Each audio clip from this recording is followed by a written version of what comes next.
始其实我是在外面工作，我其实没有想说要创业。那个是因为那时候我生了我的第一个小孩，然后就是那时候是请留职停薪，刚好就是他有稍微比较大了一点，然后就是比较不用全心全意顾他，然后我就开始有想说，我好像可以用这段期间就开始做一些我自己喜欢的烘焙这样。主要这个动机是因为我有听了一场演讲，是一个叫做许峰源律师的演讲，然后他很有名的一本书叫做《年轻不打安全牌》，刚好就是看到他有在募集书箱，就是给一些国中、国小。然后就想说他的东西就是讲的我很喜欢，然后只是就是很单纯的想要捐书箱给大赛国小。那一年过年我就有义卖那个年节的饼干，然后去凑这个买书箱的钱这样。出乎意料的就是还蛮多人愿意支持这个计划，就开始想说好像可以继续做这件事情，想说就创一个粉专，就叫传说，就开始在网络上 po 一些我自己试做的东西，跟旗津在地特色做结合，然后就一直有收到私讯，就是想要买这样子，然后才开始起心动念说，那不然我就是在网络上就是卖一些饼干啊、面包啊，才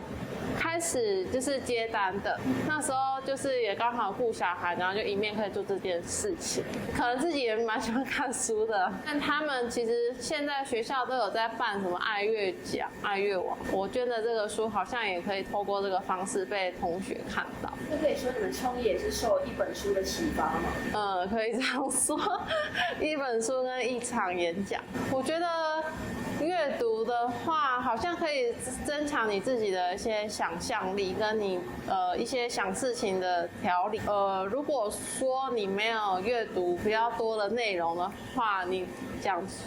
的话或者是写的文章会比较没有依据，然后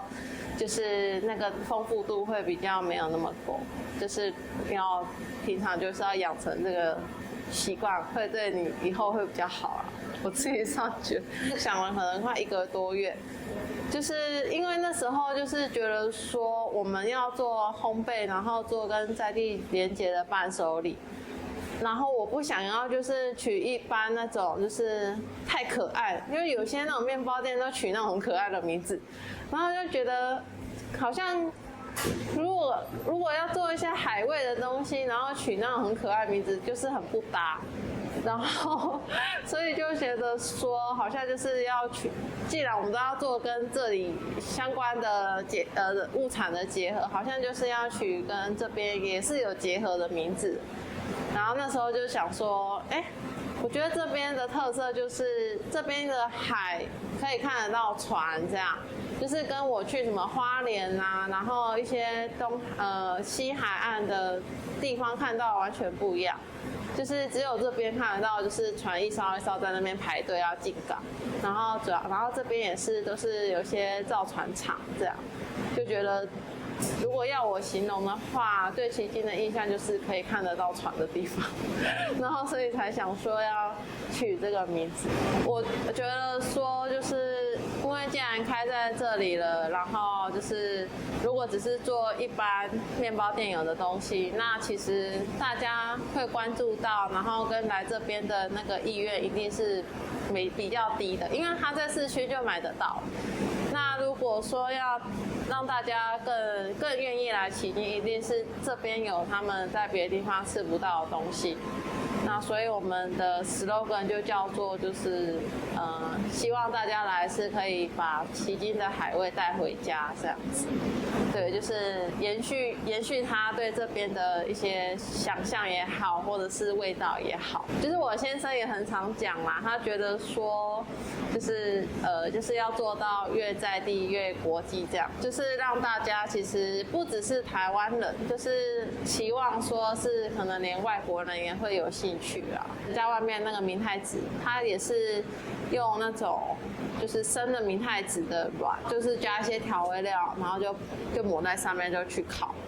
对，然后就觉得乌鱼子也可以试试看，然后就一直去试那个比例啊，大家听到都会很怕，会不会有腥味？用成这样的方式的话，也会降低这种疑虑啦。因为如果说就是用直接生的，然后撒在上面，其实真的会有味道。有趣的应该是说，就是会有蛮多人给你意见跟回馈。刚开始我们的确听到很多声音跟意见，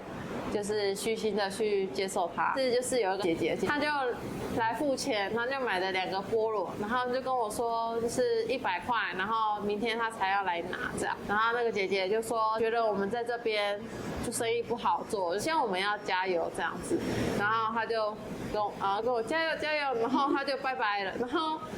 然后我就想说哦，她预留好了，明天要来拿，然后就一直在等她。然后等到现在，他还是没有出现，一定是客人的回馈啦，就是一定是客人跟你说，哦，我觉得你们东西很好，然后希望你们就是可以继续经营下去之类的，这个一定是让你可以继续下去的动力。去年我们刚开的时候，都收到很多回馈，就是说好吃是好吃，但是有点贵这样子，收到很多。然后那时候就是会开始想说，那是不是要调整啊之类的？感觉好像也还是要顾一下，就是在地人啊，就是一直在磨合啦，跟这个地方。我觉得心态很重要，就是不是说今天在一个什么样的环境，当然说你如果在一个比较富裕的，或者是资源多的环境，一定是相对吃香。但是我觉得主要是看自己要不要努力这样子。那时候我都会带我儿子去，他还几个月啊，6个月还8个月的时候，我都会带他去大善国小的图书馆当志工，当了1年，然后就是在那边2个小时，然后就是下课小朋友来借书，就帮他们借书，然后帮他们把书归位，大概是这样。对，然后他们就是都会来跟我们聊天啊，然后跟我儿子玩这样，就那样相处啦，感觉是蛮单纯的。对，觉得就是阅读的话，以我现在有2个小孩来说，就是如果就让他们在那边自己玩，他就开始玩玩具，然后不然就是无聊他就看电视。但是当我今天给他们一本书的时候，他们就可以很安静的在那边看，然后就是开始去思考书里面讲的东西是什么，然后甚至就是问一些问题啊，然后